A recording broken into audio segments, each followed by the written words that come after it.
Welcome. The prodigal son has returned. Thank you for listening to another episode of the Shotcallers podcast, the Shotcallers show. I see you smiling, Kyle. My name is Rich. I got my man Robin. I got Kyle here. How you doing, Kyle? We're doing good. I'm doing good. Robin, How how about about you? y'all? How you doing this evening? I'm great, man. I'm great. We're Glad here. to have you back. Thank you, thank you, thank you. We're back to recap another TNT weekend. A TNT weekend feels like the weekend because it's so much fun.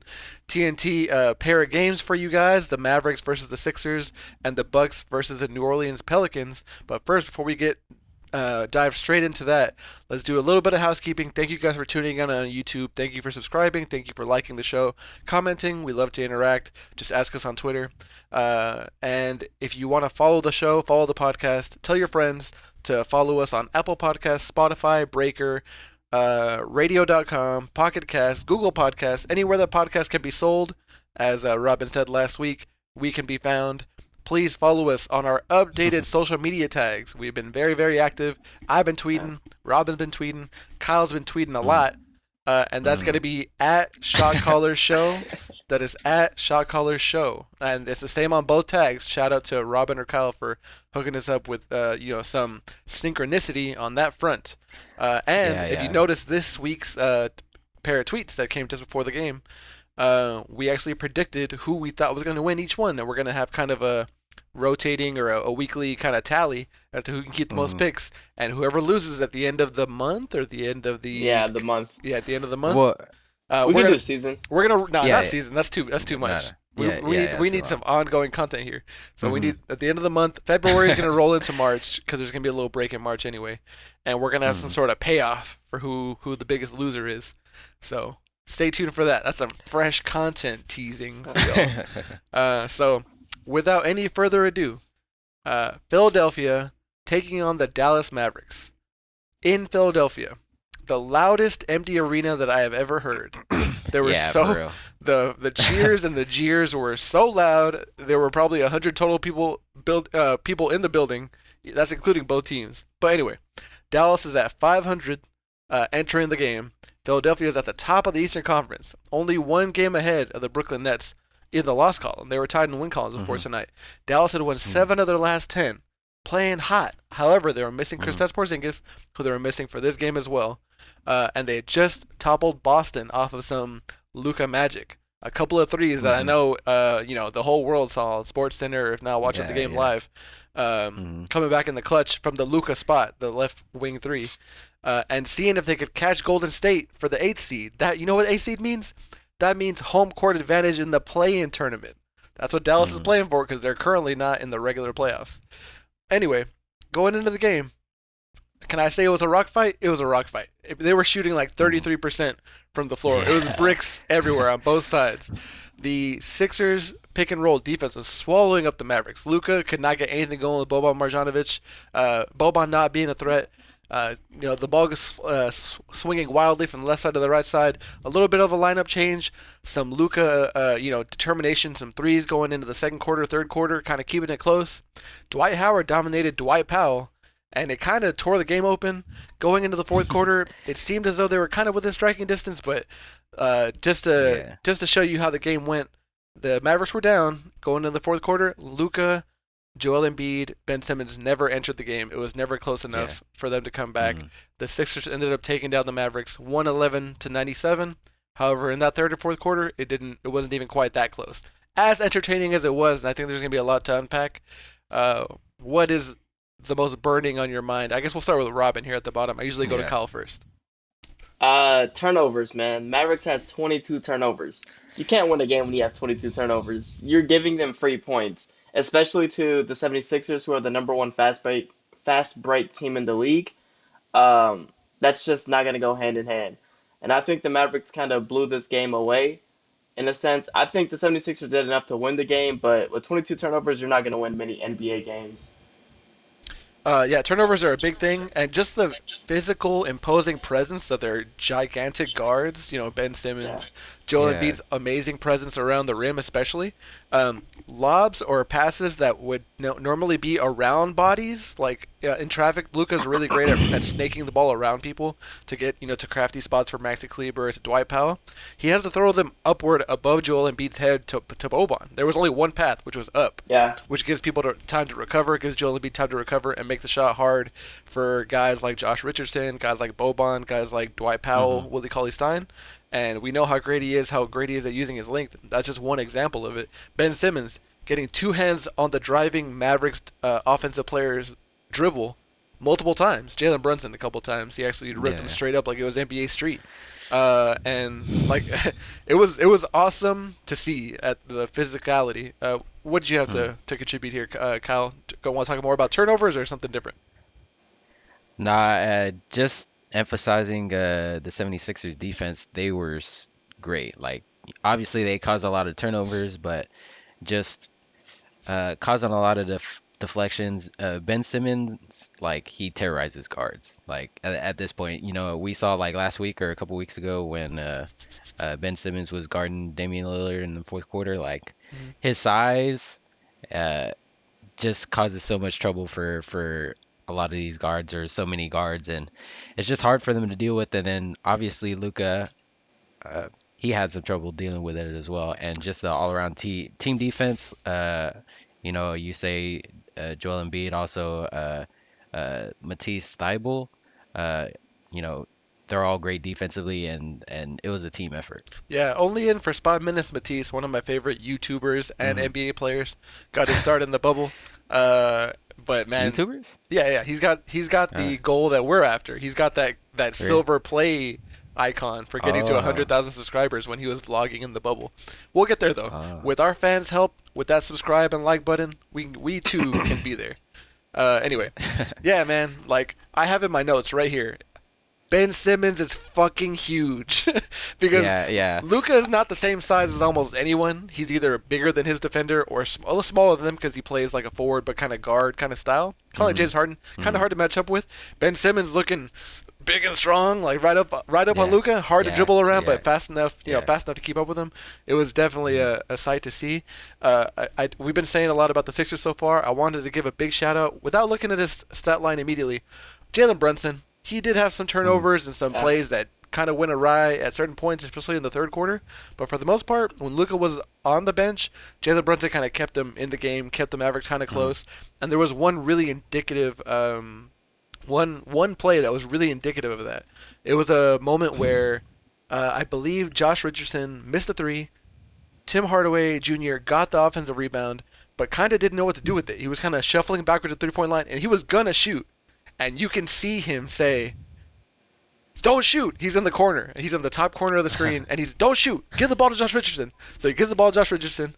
Then he points at Willie Cauley-Stein. He's like, "Willie Cauley-Stein, go set a pick."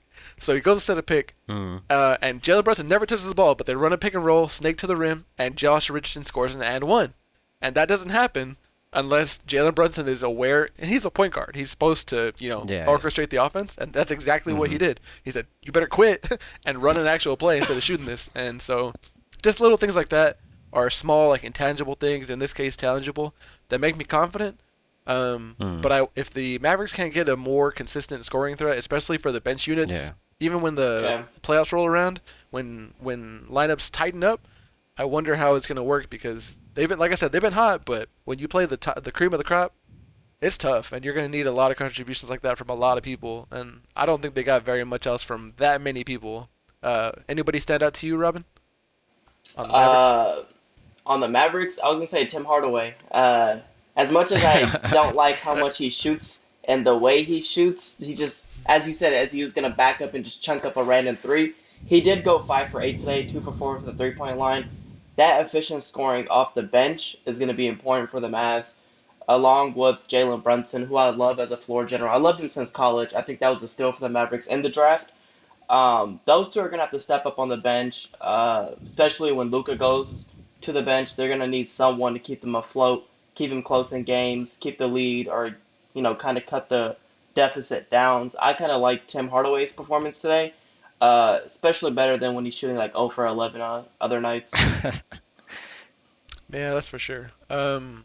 One thing that was a little troubling, because this is a real test. When you see a physical Mm, team that can win in multiple ways, like the Sixers, can the Mavericks stack up? And they didn't have Kristaps Porzingis. I said that at the very top of the yeah. show, but they put in Trey Burke, and that man is teeny tiny. It's just unfortunate. The Yeah. Mavericks love teeny tiny guards, Mm, and they had Jalen Brunson and Trey mm, Burke out there at the same time, and with his, physical walking gait, it's hard for him to get around physical defenders that have long strides like Tobias Harris, who's playing good defense, mm, was noted and shouted out by I think Reggie Miller in this game too.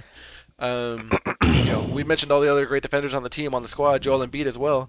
It's hard for him to penetrate, and those are some towering dudes. The Lakers have towering dudes as well. It's going to be yeah. hard for him to finish, and I wonder what sort of acquisitions can be made before the trade deadline on March 25th. And the Sixers, this is a great win for them. Even though the Mavericks are the ninth seed, they played a little bit, resilient. But they only got Mm, six points, I believe, out of Tobias Harris, who's averaging 21 points. So that guy's really come around this season, and pretty crazy that he had almost a no-show, and they still won convincingly and mm. handsomely. Yeah, I was gonna say, I believe Tobias Harris went out of the game. He had like some knee pain or something like that. Yeah, bruised knee, I Uh, think. yeah. Uh, so that's that's why he didn't get many minutes. And then also, yeah, I was gonna hit on that further because not only did Tobias Harris not have, like the greatest game, but Ben Simmons and Joel Embiid, they didn't go crazy in scoring like Embiid had 25, which is a good stat line, but this season he's been going for like 29. He's averaging 30. about 30 Yeah, points a game, so yeah, it's below yeah. his season average. Uh, yeah. And then same with Ben Simmons. Like they didn't really get killed by one single person. Like I said earlier, it was a team effort on defense and it was the same on offense. I mean, Ben Simmons was doing his thing like on assisting, but scoring wise, it was spread pretty evenly. And then also for Dallas, they really miss. I believe they miss Steph Curry, or I mean not Steph Curry, Seth Curry, uh, giving him away like.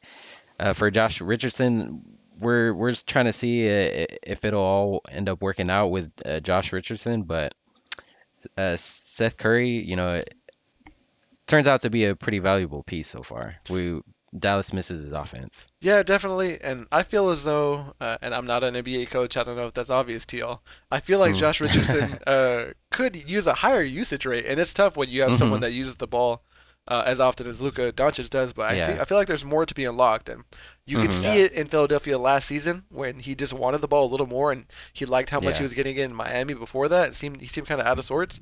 And this season, he kind of comes and goes. He has a lot of times where he'll string together two or three awesome plays in a row, whether it be a three and one or even a steal, Hmm. but then he just drifts away for long periods at a time. And Yeah. Yeah. he's not putting up inefficient shots, so he doesn't draw a lot of someone's ire. Like Robin's not glaring at Josh Richardson, but I feel like there's more that could be done there, and I think he deserves a starting spot.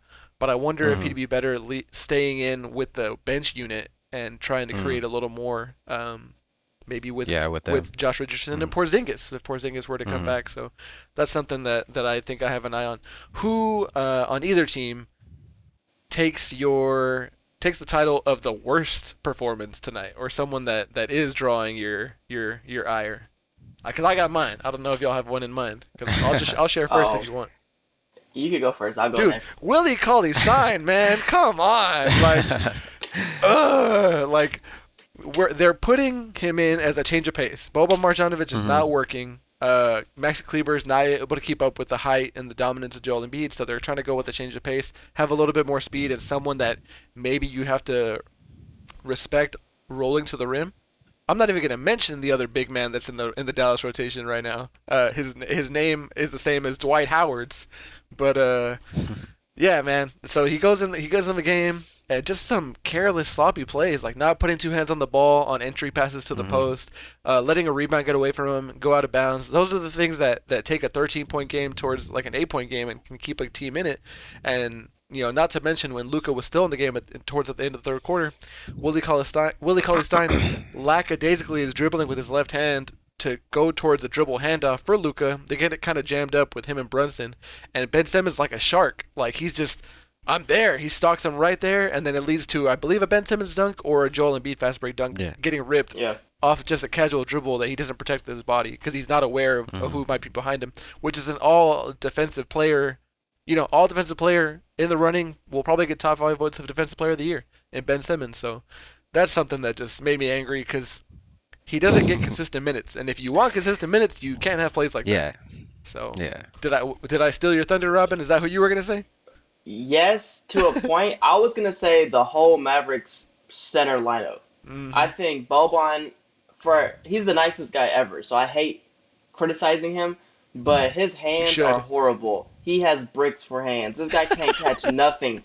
I mean, how are you that tall and you cannot catch nothing? And then you have Cauley Stein missing dunks, just playing carelessly, doing like Embiid's gonna make the layup or dunk. Why foul him? Just let him get the basket instead of letting him get an and one. Then you have Dwight Powell. That I'm not even gonna talk about him. That's just Mm-hmm. you can go ahead and go Kyle. Dwight Powell just takes me off to a whole other level, man. I'm just gonna read his stats real quick before you go, Kyle. 6 points, 1 rebound, 1 assist, 0 for 2 from the field, and nothing else of note. Oh, other than his 2 turnovers. Yeah, in just 9 minutes. Hmm. So, oof. Yeah, Go ahead, Kyle. yeah, Yeah, I mean, they started Boban, and I thought it was kind of a smart idea, trying to match up defensively with Embiid, because other than Boban, like you don't really have a large, strong center to really give or Just to put a match body a. on him. Yeah, yeah. yeah. Uh, Kristaps is kind of a defensive liability, especially against a guy like Embiid, like that's Embiid barbecue probably chicken. has 60 Yeah. pounds on him. Probably. Yeah. Yeah. Uh, and then other guys just aren't as tall and aren't as strong, like Kleba and James Johnson. I mean, James Johnson is probably the second best defender for Embiid out James there. Johnson gets a little shout Yeah. out for me because he really turned the tide with his energy Yeah. and being able to go with force at guys' bodies with a Hmm. live dribble and not Hmm. being able to shoot the three. He had a one big miss, but besides that, like Yeah. he was a general even without looking at his plus minus, I believe he had a positive impact on the game. So Yeah. you just need people Uh, that are going to hit people in the mouth against a team like that, and it didn't mhm. seem as though the Mavericks had that. You were saying, Kyle? Yeah, no, I believe I was looking at all the players on Dallas's plus minuses, and I believe his was the only positive one. It was like plus 12 or something, or He almost had something along the 20. lines of that. Yeah, yeah, maybe it was 18, but uh, Yeah, I plus saw, 18. yeah, he Yeah, just had like a silly like turnover and stuff, but yeah, he was definitely given energy, and I believe there are some games like where definitely he needs to be brought in and utilized a little more often. I could say that about a couple more guys on Dallas. Like I feel like Josh Richardson, James Johnson, sometimes Willie Cauley-Stein. Like sometimes I believe they're a little underutilized. yeah, yeah, So I thought yeah. Rob was about to say something, but I can't Yeah. hear him right now. Not sure. No, sorry. Okay. I was just saying the lack of center depth is gonna kill the Mavericks. You can do all this. I feel like with KP not knowing if he's gonna play, what games he's gonna play. Mm, I mean, the Mavericks haven't played a game in so long because the storms, and he comes back and says he has back spasms or whatever. And then the other centers, I just when they match up with the Denver or an Anthony Davis or a Rudy Gobert, Rudy Gobert. especially in the West, yeah, I just don't know how are they gonna match up. They need size. They can play all this three ball, small ball, but I think that whole small ball era is kind of going away, especially if you want to get past those centers and effort. I think the Mavericks have done a horrible job at effort this season. They've lost a couple games because of effort. It's just going and getting a loose ball or going and getting the rebound or whatever it is or running on fast break. They only had 7 fast break points today compared to the 76ers 24. mm, It's just effort Which in is a real. testament to the 76ers transition defense. Those guys get back, Yeah. those guys fill the gaps. So props to them. Not to make this a Mavericks like hate fest, but that's the sort of effort that was shown during a mm. lot of parts of the game. But we've given praise to pretty much every Sixer except for Danny Green, who did have an efficient night tonight. I believe he had Yeah, he two did. for four from the field. He kind of just put it in where he could and played great. Hmm. He is actually their best transition defender. I was just talking about transition defense. Yeah. Look at that guy on the Raptors. Look at him now. That guy knows where to be. He is a very cerebral player, even if he can't Mm. dribble in a straight line sometimes. So, so that's Danny Green. Yeah, yeah. I actually have in my notes.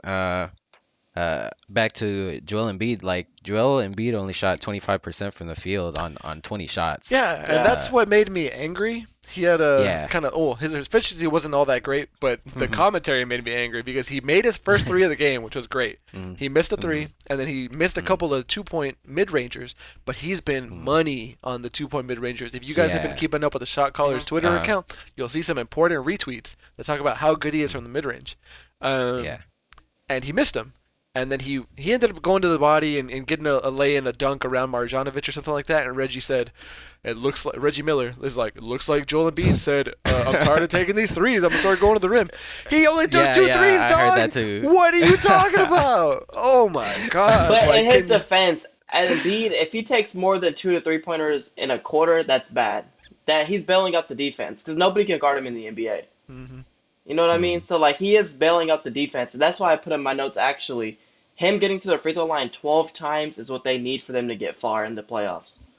mm, Shots weren't falling, mid range weren't falling, 3 pointers weren't falling, whatever. But get in the paint. Your shots won't fall, but you'll get to the free throw line. And unlike Shaq, he can make his free throws, which is scary to yeah. see because if you foul Mm. him and you're like, okay, we'll send him to the line, he's most And likely gonna make him, which is scary because you're not gonna be able to stop him.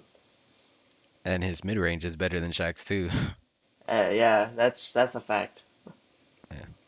So What else? Any closing thoughts on this one before we move on to the second game in our doubleheader, guys? Dwight Powell no. sucks. Oh, I mean, I guess my closing thought is 76ers. The more I watch them, the more convinced I am of them getting deep in the playoffs and obviously, they're the one seed, so they should be a favorite to get to the Eastern Conference, but I'm as the more that I watch them, and especially their suffocating defense, like they terrorize guards. And so I really want to see how they match up with Brooklyn with their defense. Yeah, they terrorize guards and they terrorize anybody that's around 7 feet too. Because Dwight Howard Yeah. is still an imposing Hmm. threat. He's still blocking guys in those spot Yeah. energetic minutes.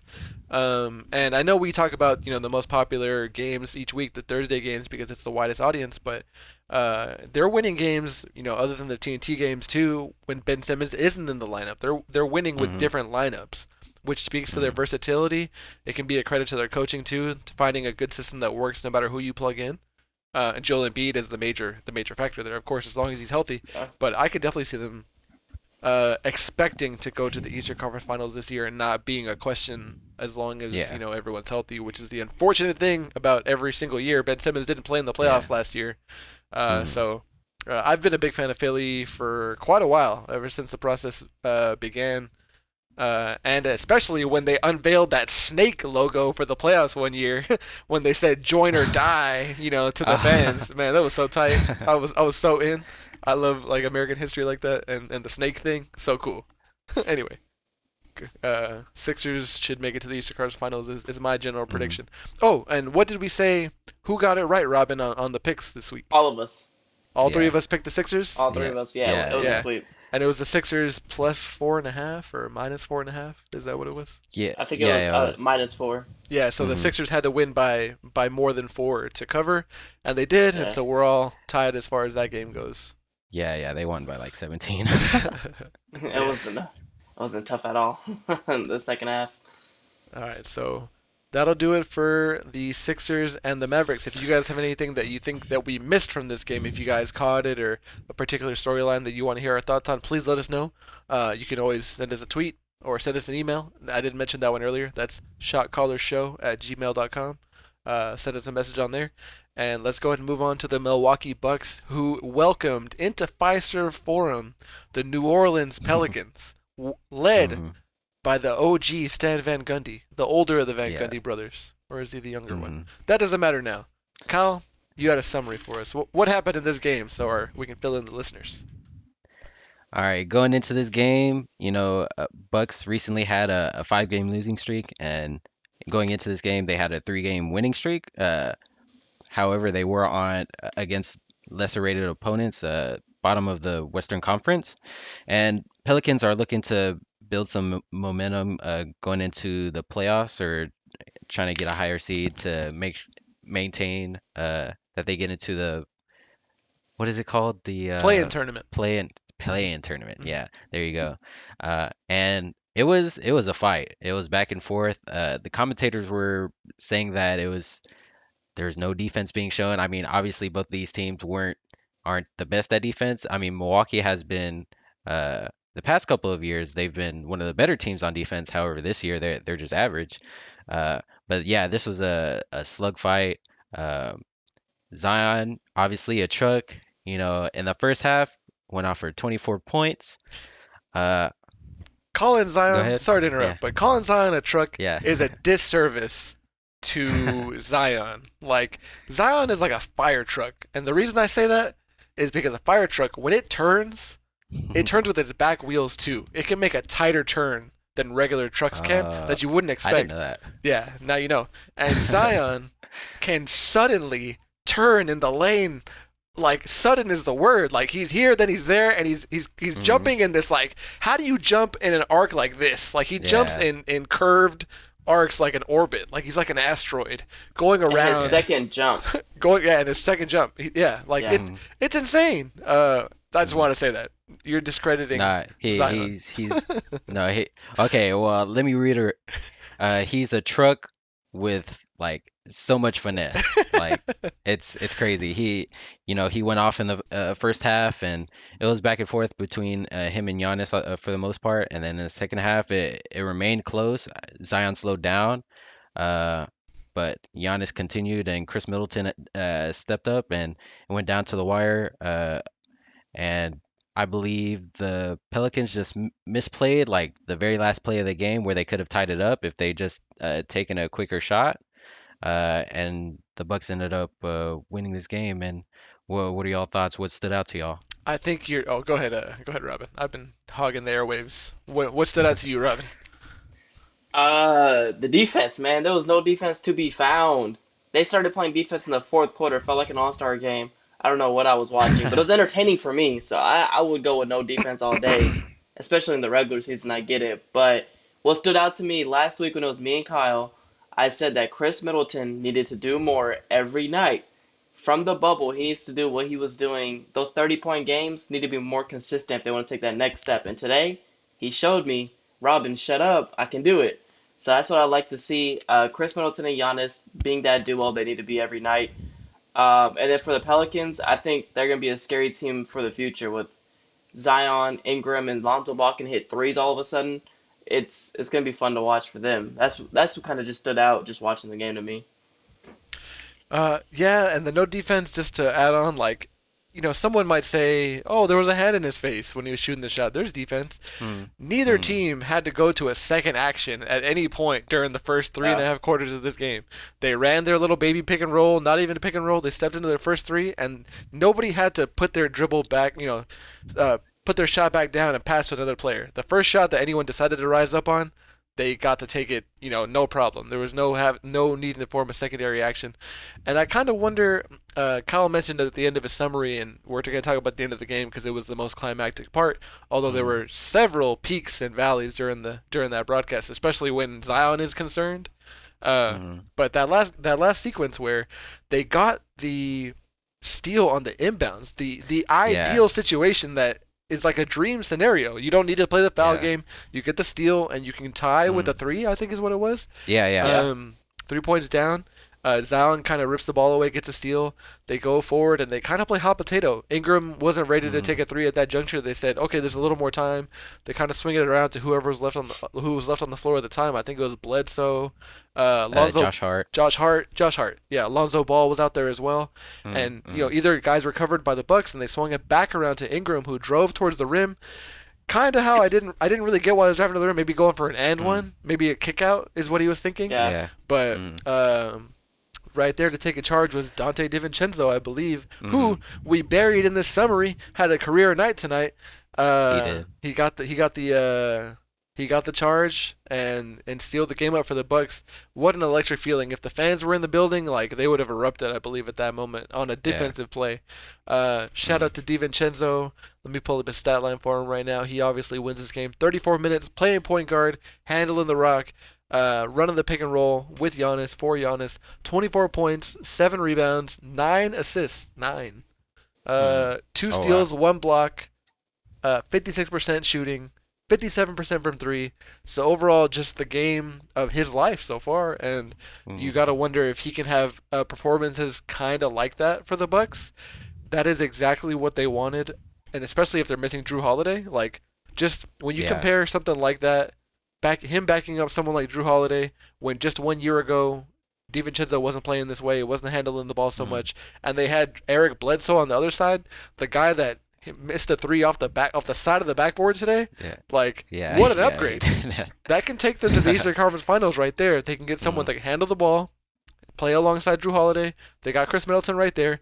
Brook Lopez can space the floor from three, get all the rebounds, get the box out so Giannis can get rebounds. And then Giannis, you know, he can be a key to it. He can be a key to them advancing. But that's me taking it outside the scope of just this game.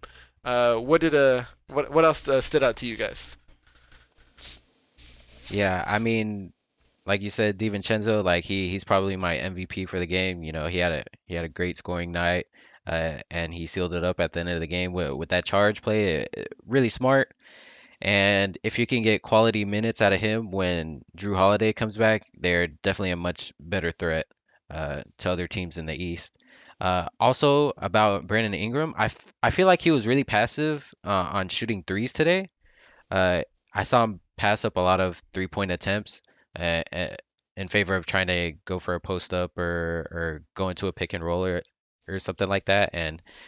Uh, I and also in that second half, Lonzo was pretty quiet as well. Like in that final play, like he was the most open out of all the players, and when they passed it off, and they tried to swing it back to him, uh, time almost ran out. I believe they would have ran out of time before they got the shot up, or it would have been really close.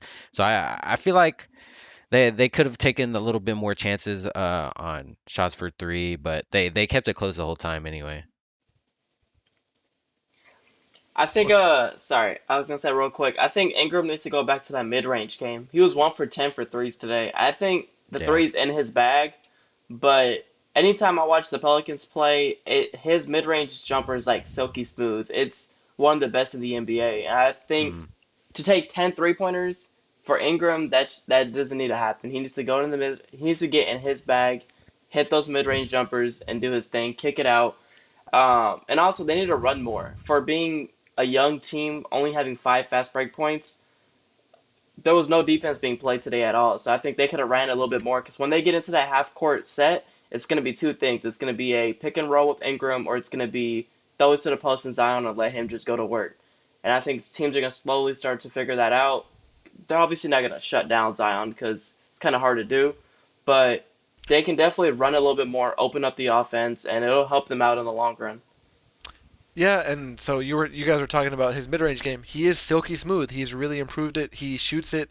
He's the only person I believe he's behind as far as efficiency from the mid-range outside the paint, but inside the three-point line, he's only behind Joel Embiid. Joel Embiid is the biggest anomaly there, and that's a credit to Joel Embiid. But that's his move, and Ingram doesn't prefer to shoot threes. He's a little bit more like LeBron, in previous hmm. seasons, and he's Yeah. got the footwork of somebody kind of like Kevin Durant with his really tall frame, able to get a shot up over everyone. That's kind of what I thought led to the decision making at the end of the final possessions of the game. But Hmm. um, I just wanted to pay my respects to Josh Hart.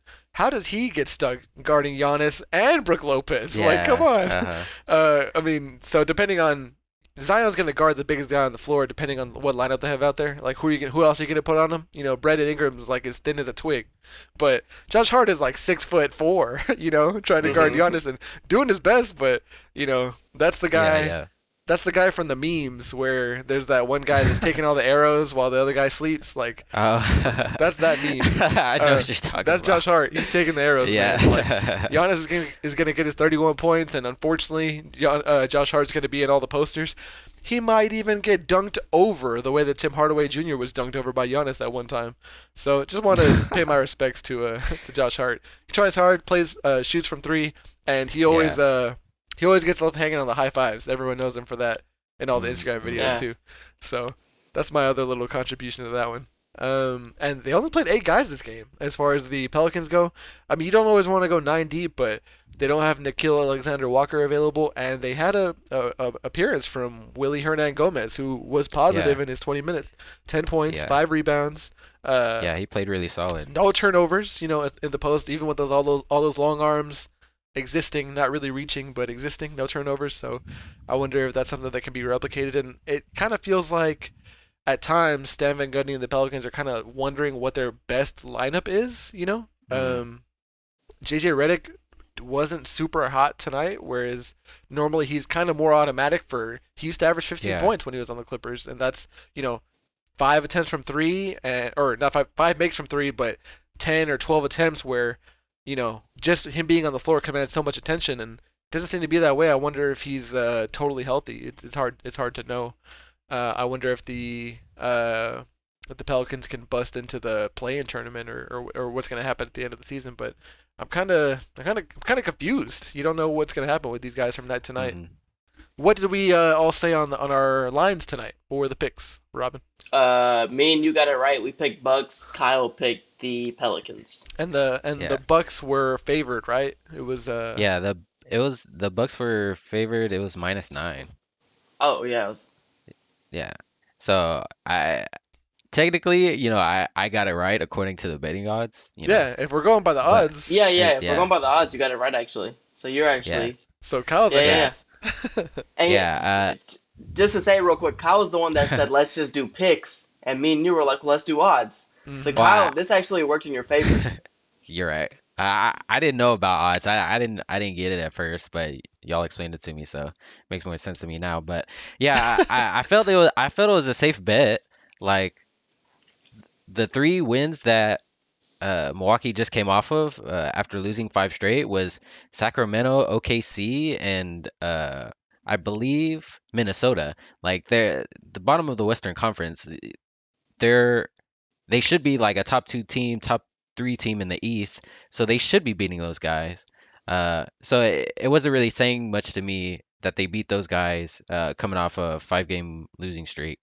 Uh, and the Pelicans, they can go back and forth. Their defense isn't great, but their offense is pretty good despite their spacing. You were talking about Brandon Ingram not shooting very many mid-range. I would blame that on their spacing, like with Yeah. Zion and Steven Adams in there, uh, Hernan Gomez. Like they don't space the floor out that well, and if they're shooting inside the three-point line, they're getting shots like at the basket. So. And then on top of that, like in the second half, Milwaukee did make some really good defensive adjustments for Zion because they played huge. Like they played Bobby Portis, Brook Lopez, and Giannis. So they built the wall pretty much for Zion. And it didn't matter. He's still rising up over 3 dudes. Like, that guy is too quick. He's just Yeah, gonna yeah. jump faster than they can jump. Even Giannis. Like, it's crazy. Did you see the Hmm. tomahawk finger roll that this man Yeah, did? Yeah, that I was saw nice. that. That was nice. That was That was sick. nice. That was insane. Like, and Uh-huh. man, just like I have so many notations in here, starting with Zion, especially in the second and third Mm, quarters. mm, Um, that giant block on DiVincenzo, the mm, golden boy mm. for the Bucks tonight. Yeah. Zion blocked him. Zion scored on 3 Bucks tonight. Zion was so Volleyball efficient, spike. and people want to say that of course that the spacing could be better because Steven Adams is Mm, out there. One, that's true, sure, probably. If they had Brook mm. Lopez on the Bucks, they're on the Pelicans, they would space it. It would be better. But I don't feel as though Steven Adams is actively hindering Zion or Brandon Ingram because those two Yeah. guys are uniquely skilled into not Hmm. really caring about how the defense is going because of their unique attributes with Brandon Ingram's length and Zion's Hmm. insane athleticism. And then another shout out to Steven Adams. Like, is he the best intentional free throw misser of all time? Like, because we might remember the one where he missed the free throw on purpose and tossed it Uh-huh. back out to Russell Westbrook, who made the three to tie the game against Denver. I think in that Mm, triple double average clinching MVP season a few years ago. mhm. But just tonight, he made the first three. He made the first free throw, missed a free throw, went right to him, and he laid it right Yeah. in. Like, That guy, Uh, Aquaman, he might be the number one free throw misser in NBA history. And if he is, he deserves a spot in the Hall of Fame. So, yeah, I think New Orleans, like they have great defensive players. Like Zion, I think is solid on defense. You know, he's not the best yet. Yeah, maybe he needs to work on his positioning a little bit. yeah. But Steven Adams, I think, played a great defensive game against Giannis. Uh, Josh Hart is good on defense. Lonzo Ball is great on Oh, defense. yeah. He's oversized for a point guard. Uh, and Stan Van Gundy is a defensive-minded coach as well. Hmm. So it's kind of odd to me that they're not good on defense. But I'm sure that has something to do with getting used to the system and the new players that have come into the lineup. Yeah, a lot of shuffling of parts around, and Mm, every team has excuses just like this, especially this season. This mm, is a season from Yeah. yeah, hell for a lot of yeah. teams, but it just seems as though they're not always on the same page as far as who should be rotating where, whether they're switching this coverage or that coverage, and you don't really see guys talking on the defensive end the way that you can actually catch Mm, teams talking, especially in the mm, bubble where the microphones are there and you can hear guys yelling. You hear mm. Rajon Rondo on Atlanta calling out defensive coverages. You hear him when he was on the Lakers too. Jalen Brunson, like I mentioned, I could see him yelling at Willie Cauley-Stein. It was on offense, but still Mm, different. And that's something that mm, you think you want to instill, and a reason that teams will pay top dollar for guys like Tyson Chandler, and other big centers that can coordinate something like that. And unfortunately, it doesn't seem that that's the case for them at the moment. So yeah. I wonder what's going to happen. And I like seeing Stan Van Gundy's teams play, so I hope he can figure it out and they can figure it out. So Uh, that's what I got for that. before we wrap it up, can we give a shout out to Giannis's free throw shooting Oh 80% yeah, tonight, eight for Yeah. yeah, 10. His 3 point, I don't know, especially that one he shot pretty deep, thinking he was Curry. I don't know what that was about. yeah. That The was time was running out, guys. There was a that one was Okay, second on the funny. clock. That okay, was really funny. okay. He He should was definitely deep. pass it He up. was deep. He There was was one too second deep. on the clock. He could have taken He like was one dribbling for more a step couple in. seconds though. He was dribbling for a couple seconds. Anyways, Yeah. but you talking about Zion? Giannis did go for 38, and then Middleton did go for Mm, 31. Both shooting 14 shots, over 50%. I mean, that's a dynamic duo right there. That's gonna get him to that mm. Eastern Conference Finals. So you're saying Bucks, Sixers, Eastern No, Conference Finals? It's I'm saying if that's how Giannis and Middleton play, that's what they're gonna need to do. And all mm, their starters at least scored 12 points, so they need the other guys to score. But Middleton and Giannis is gonna come in and score whatever he needs to do. As long as he can make his free throws and Middleton can step up and stay aggressive. I believe last week he took like 12 shots. Tonight he took 24. mm, He needs to mm. stay that aggressive if they want Yeah, to make it that far. I yeah. just don't know what they're gonna do about Eric Bledsoe, man. On the Pelican side, I know you were just talking about the Uh, Bucks, but I'm just looking at the box score, and just Eric Bledsoe. He had 16 points, but did it feel like he impacted the game in any real way? Like during the not entire really. contest, like he's got to do it on defense. That's his calling card. His stout frame, able to Mm, switch on defense, guard bigger players. Um, I just don't know what they're gonna do. Like the Bucks look as though they have benefited from jettisoning him from the state of Illinois. Where's Milwaukee? Is it in Michigan, Illinois? Minnesota. Illinois, Minnesota. It's in Illinois, Minnesota. Kyle. Milwaukee? Yeah, That's not Illinois It's Wisconsin, ain't it? or Wisconsin. You guys are Wisconsin. both so We're dumb. all Oh wrong. my gosh. Oh, don't say all wrong. Don't say all wrong. Oh my god. This guy said Oh, man. Minnesota. This guy said Illinois. Stop, man. The reason that I said Illinois is because Chicago and Yeah. and Milwaukee have like a rivalry, So, Yeah. but it's Yeah. because they share a lake, right? Lake Yeah. something. They're bordering state, or they're like bordering states, I believe. Yeah, so something that's like what that, tripped me out. But this man over here said Minnesota. yeah. We're gonna I move know. it. We're gonna. That is not It's worse okay. than It's Illinois. Let's go ahead and move Who on was from y'all's that. teacher? That's my question. I'm sorry, Mr. Hardy, out there. Anyway, Man. so with that geographic lesson on the contiguous 48 United States, I Mhm. believe that can bring the end of this particular recap. Unless y'all had a final thing, who's your final winner of the game or the worst performer of the game for you guys? Uh, I was actually gonna say Eric Bledsoe. He had a chance to tie up the game, or yeah, I believe tie up the game with a 3-point attempt in the last like minute or two of the game, and they got really lucky because they had Brook Lopez closing out pretty slowly, and it just ended up rimming out, and that could have turned the tide of the game, but stuff happens. Robin. Oh, so, okay. My bad. You said the best player, or you said like the Best or top player, the worst? worst player. Whichever one you want. Oh, man, I'm gonna go Middleton. As much hate as I gave him last week, what he did today, 7 boards, 6 assists, 14 for 24, 31 points, and even on defense, like he was switching, he was communicating, taking the ball down the court, just being like a leader they need. I think he's finally embraced that role. It's going to be more important for him. Anybody can do this a couple nights here and there, but for him to kind of do this every night, or not even score 30 points a night, but just make an actual impact on the game. Like Bledsoe, as you said, did not really make a positive impact. He made kind of no impact. But for Middleton, he's going to need to make an impact, whether it's scoring, rebounds, assists, defense. Tonight was a good night. I think Giannis is going to do what he's going to do, 38 points, sure. But Middleton is the one that won him the game. To me, at least. I could be wrong. And I already ripped on Bledsoe. I'm just gonna Mm, remind everyone that he hit the side of the backboard on that 3-point attempt in the second he quarter. did. Pandemic P. And Pandemic P? Oh yeah, you're right. That Yeah, oh, I guess he could have that shot named after him. Huh, yeah. good one. So looking ahead, next Thursday, March the 4th, which is actually my birthday. Shout outs to all the Pisces gang out here. Mm.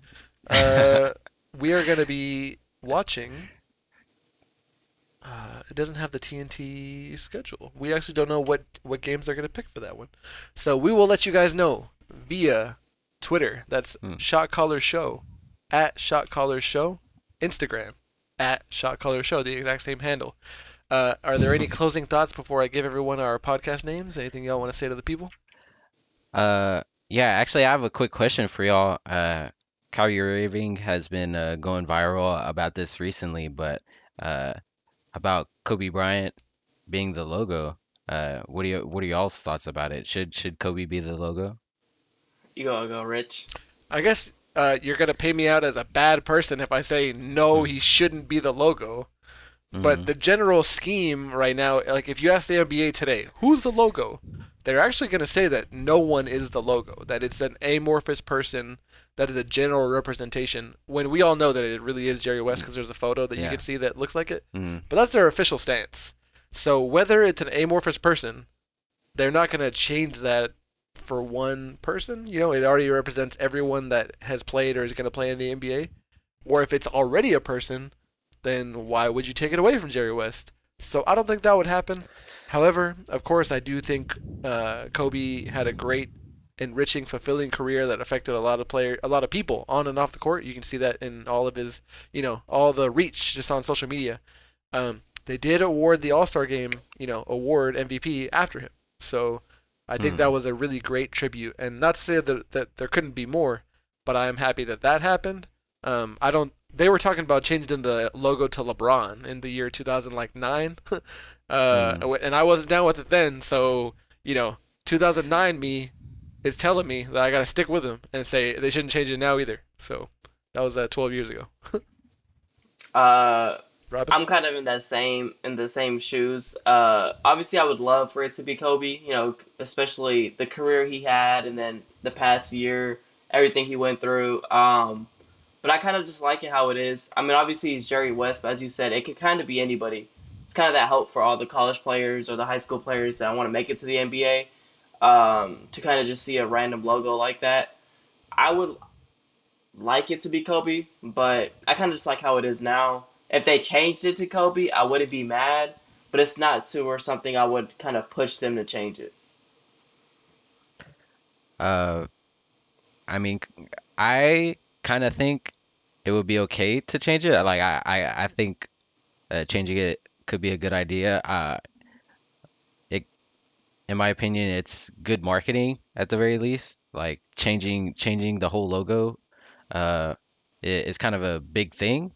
And I agree with what Kyrie said. Like he said, Black Kings built this league, and uh, Kobe Bryant, with his untimely passing, his reach was immeasurable. He had an amazing career, and his legacy is beyond uh, Measure. the yeah, beyond measure. It's beyond the NBA court, the basketball courts. It goes on to just working hard, having that mentality, that Mamba mentality, that you gotta go fight, you gotta go get it, you gotta do whatever it takes, and don't give up. And I believe it would be a good symbol to for the NBA to represent. Well, that's definitely something that I can get behind your feelings for sure. So I can definitely see Hmm. why you think that.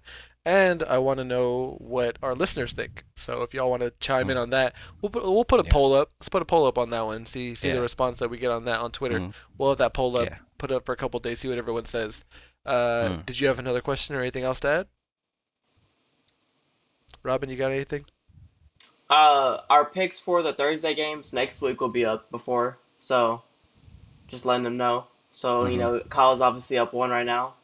I'll catch up soon. Yeah, yeah, yeah. Kyle, you got anything else to add? Nah, that's all I wanted to say. That's all I got too. And so please expect all that from us on social media. Please interact. Please tell your friends that like the NBA or don't like the NBA. Maybe they'll like it after they tune into our show just one time. That they can follow us on Apple Podcast, on Spotify, on Google Podcast, on Breaker, Pocket Cast, anywhere that podcasts are bought and sold for free. You will find us. Just search Shot Caller Show. Thank you for watching on YouTube. That's going to be, search up the Shot Callers NBA podcast and you'll find us on your YouTube feed. Please like, please subscribe, and then follow us on the social media channel and email inbox at Shot Callers Show on Instagram and Twitter. And then on Gmail, it's shotcallershow@gmail.com. So I'm Rich for Kyle, for Robin. Thank you all for joining us this week. It's been a blast, and I can't wait to do it again. We are the Shot Callers, and we will see you guys next time.